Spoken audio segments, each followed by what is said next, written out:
ଲୋକ କୁହନ୍ତି ବିନା ପିଆଜ ରସୁଣ ରୋଷେଇରେ ବାସ୍ନା ନାହିଁ କି ଟେଷ୍ଟ ନାହିଁ।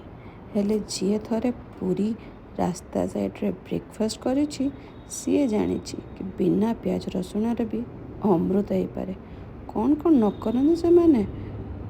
ଗୁପଚୁପ୍ ହଉ କି ଉପମା ମଟର ତରକାରୀ ହଉ, ସବୁ କିଛି ବିନା ପିଆଜ ରସୁଣ। ମୁଁ ପୁରୀ ଘର ବୋହୂ, ପୁନେରେ ଜବ୍ କରେ, ତ ୱିକେଣ୍ଡରେ ଚେଷ୍ଟା କରେ ଓଡ଼ିଶାର ଖାଇବାକୁ ଆମ ଟେବଲରେ ଆଣିବାକୁ। ବାହାଘର ପରେ ଜାଣିଲି ଯେ ସଂକ୍ରାନ୍ତିରେ ପୁରୀରେ କେଉଁଠି ବି ପିଆଜ ରସୁଣ ପଡ଼ିକି ରୋଷେଇ ହୁଏନି। ତେଣୁକରି ମୁଁ ବି ଚେଷ୍ଟା କରେ ବିନା ପିଆଜ ରସୁଣରେ କ'ଣ କରିପାରିବି।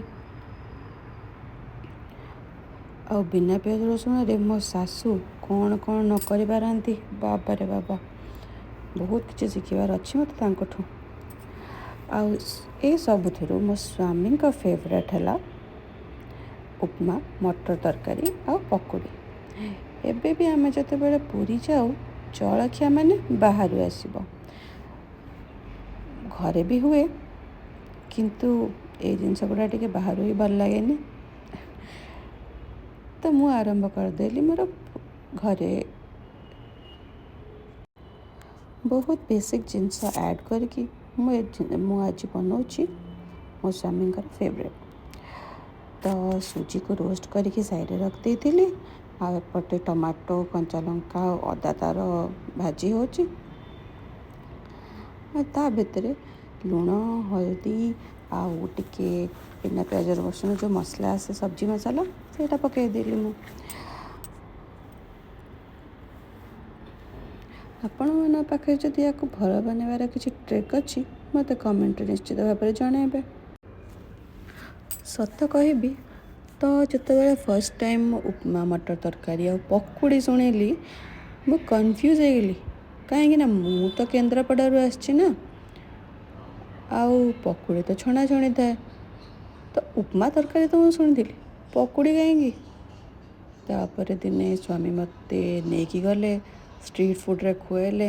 ବାପରେ, ପୁରୀ ତରକାରୀ ଉପରେ ପକୁଡ଼ି ପଡ଼ିଛି, ବରା ତରକାରୀ ଉପରେ ପକୁଡ଼ି ପଡ଼ିଛି, କିନ୍ତୁ ଟେଷ୍ଟ ଭଲ ଲାଗୁଥିଲା। ଉପମା ରେଡ଼ି ହେଇଗଲା। ତ ଏବେ ଆମେ ପକୁଡ଼ି ପାଇଁ ମୁଁ ପ୍ରିପାରେସନ୍ କରିଦେବି। ଏଇଟା ମୁଁ ବେସିକ୍ ପକୁଡ଼ି ବନାଉଛି। ନର୍ମାଲ୍ ପକୁଡ଼ି ବନେଇଲେ ତ ମୁଁ ବହୁତ କିଛି ପକାଏ, କିନ୍ତୁ ଉପମା ମଟର ତରକାରୀ କରିବା ପରେ ମୋର ଭିତରେ ଆଉ ପେସେନ୍ସ ନଥିଲା। ତ ଜଲ୍ଦି ଆଳୁ କାଟିଦେଲି, ଆଉ ସେଥିରେ ବେସନ, ହଳଦୀ, ଜିରା ଗୁଣ୍ଡ, ଧନିଆ ଗୁଣ୍ଡ ଟିକେ ପକାଇ ତାକୁ ଛାଣିଦେଲି। ତ ପକୁଡ଼ି ଆମର ରେଡ଼ି ହେଇଯିବ। ଯେତେବେଳେ ମୋ ଶାଶୁ କୁକିଂ ଚ୍ୟାନେଲ୍ ସବୁ ଦେଖନ୍ତି, ସେତେବେଳେ କୁହନ୍ତି, ଆରେ ଏଇଟା ଏମିତି କରିଥିଲେ ହେଇଥାନ୍ତା, ଆରେ ସେଟା ସେମିତି କରିଥିଲେ ହେଇଥାନ୍ତା। ତ ଯଦି ମୋ ଚ୍ୟାନେଲ୍ କେହି ଦେଖୁଛ ଆଉ ଲାଗୁଛି ମୁଁ କିଛି ବେଟର୍ କରିପାରିବି, ମୋତେ ଜଣାଇ ଦିଅ। କାହିଁକି ନା ମୁଁ ଜାଣିଛି ମୋତେ ରୋଷେଇ କରି ଆସେନି ମ। କିନ୍ତୁ ମୋ ଚ୍ୟାନେଲ୍ ଦେଖୁଥିବା ପାଇଁ ଧନ୍ୟବାଦ। ଆଉ ନିଶ୍ଚିତ ଭାବରେ ସବସ୍କ୍ରାଇବ୍ କରନ୍ତୁ। ଆପଣ ସବସ୍କ୍ରାଇବ୍ କଲେ ମୋତେ ଯେଉଁ ଖୁସି ମିଳେ, ସେଇଟା ମୁଁ ଶବ୍ଦରେ ତ କହିପାରିବିନି।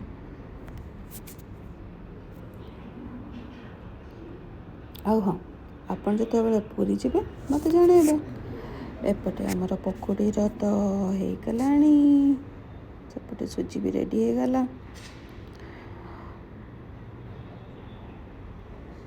ଜବ୍ କରୁ କରୁ ଏତେ ଟାଇମ୍ ମିଳେନି ରୋଷେଇ କରିବାକୁ, ତ ପ୍ରାକ୍ଟିସ୍ ବି ନର୍ମାଲି ପଳେଇଥାଏ। ତେଣୁକରି ମଝିରେ ମଝିରେ କଲେ ହଁ ମୋତେ ବେସିକ୍ସ ମନେ ରୁହେ। ଏପଟେ ଆମର ମଟର ତରକାରୀ ବି ହେଇଗଲା। ଆଳୁ, ମଟର ଆଉ ସବୁ ଯେତିକି ପ୍ରକାର ମସଲା ଦରକାର ମୁଁ ପକାଇକି ତାକୁ କୁକର୍ରେ ସିଟି ଲଗାଇ ଦେଇଥିଲି। ଠିକ୍ ଲାଗୁଛି। ଏଥିରେ ମୁଁ ବେଶୀ କିଛି ପକାଇନି, କାହିଁକି ନା କ'ଣ କରିବା, ଆଜିକାଲି ସବୁ ମସଲାରେ ତ ପିଆଜ ରସୁଣ ବି ରହୁଛି। ୟା ଉପରେ ଟିକେ ଧନିଆ ପତ୍ର ବି ଦେଇଦେବି ପଛରେ, ତ ତା'ର ବାସ୍ନା ବି ପଳେଇ ଆସିବ। ରେଡ଼ି ହେଇଗଲା ଆମର ଉପମା, ମଟର ତରକାରୀ ଆଉ ପକୁଡ଼ି। ଆପଣମାନେ ବି ବନାନ୍ତୁ ଆଉ ମୋତେ ଜଣାନ୍ତୁ କେମିତି ଲାଗିଲା। ଆଉ ମୋତେ ଏକଥା କହିବାକୁ ଭୁଲିବେନି କି ଆପଣଙ୍କର ଫେଭରେଟ୍ ଓଡ଼ିଆ ବ୍ରେକଫାଷ୍ଟ କ'ଣ। ଆଉ ମୁଁ କୁକ୍ ତ ନୁହଁ, ବଟ୍ ଟ୍ରାଏ କରିବି।